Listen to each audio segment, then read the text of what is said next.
Why, hello everybody, and welcome to part 2 of this series as we challenge ourselves to build the ultimate asylum with only the craziest prisoners imaginable. I am your friendly neighbourhood supply jam, and let's begin. So we're back again. Last time we got our semi-basic asylum set up, so our prisoners didn't just up and die. And just about have places to sleep and keep themselves relatively entertained. But we need to start securing this asylum properly and get some decent security measures in place.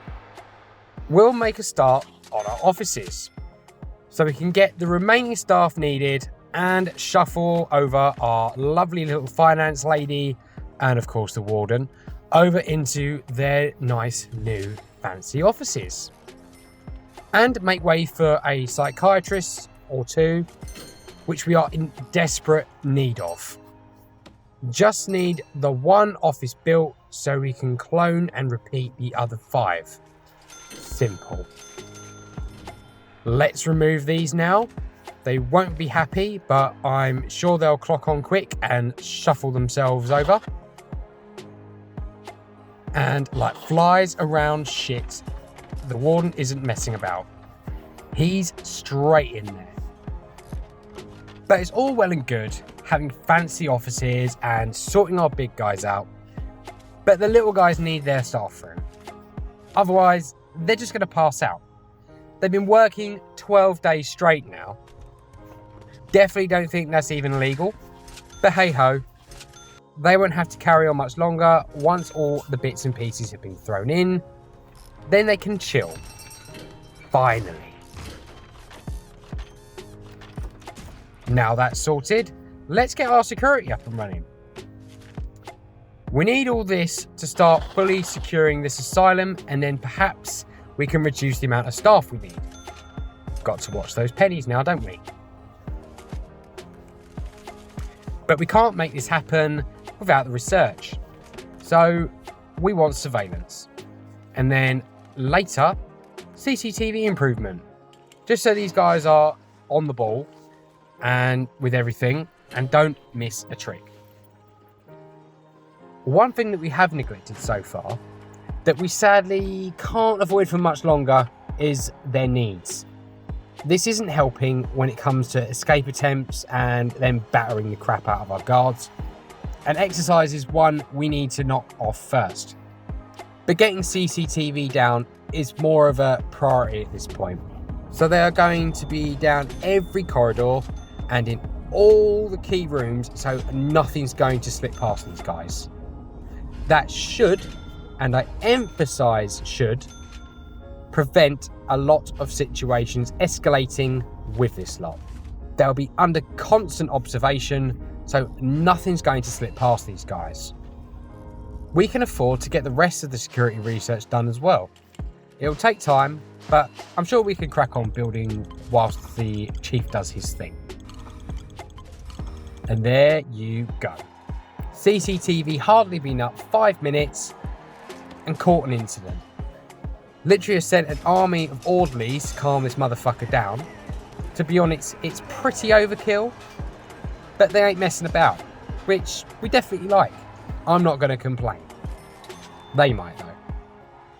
That being said though, it's not enough. We need our psychiatrists, giving these guys a bit of one-to-one time and straightening them out. Start getting on more calmer level. We definitely need it, as the temp of this prison is so up in the air right now. We need to bring it back down ASAP. And there they go. They are in. Just need to set up the consultations, as many as we can afford, then I think we'll be laughing. As long as we don't sit there and spunk all our money on unnecessary programs, we're laughing. So things are moving on pretty nicely at the minute. However, we do need to address this exercise situation. We should mesh my idea of a garden and a yard together. So everyone's happy. We can have an area that's pretty and natural, and where they can sit there and expel some of their pent-up energy and aggression on punching bags rather than my guards' faces. If we put down a double yard slot in the regime, that should correct the problem pretty quickly. And since we are here, we might as well decorate the entirety of this. Just sit tight for a sec. Lovely. All done. My OCD needs have been met, unlike a lot of our prisoners. But we're getting there. However, now I'm thinking that maybe we could get our second cell block in.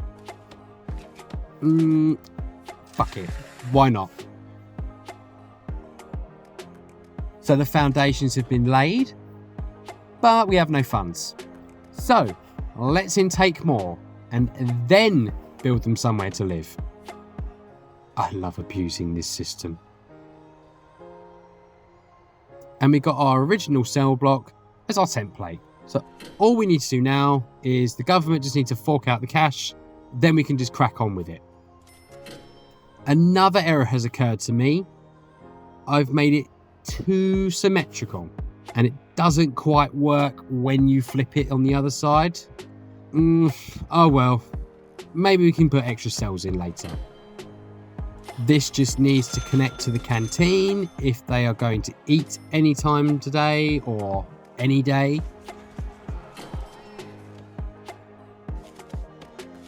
And done. And there you have it, ladies and gents. Phase 2 of this build has been completed. We've got our faculty area all set up and security fully installed. Psychiatrists up and running, and added another cell block, which is slightly ahead of schedule. To be fair, we do need to add security for cell block 2, but I think we can be done with it for now and do that in episode 3, along with remote doors as well in both blocks. And I think next time we will be looking at addressing the needs problem that we currently have in our asylum. So join me in episode 3 to see how we can tackle this problem and what else we can get up to. So thanks for watching, guys, and I'll see you in the next one.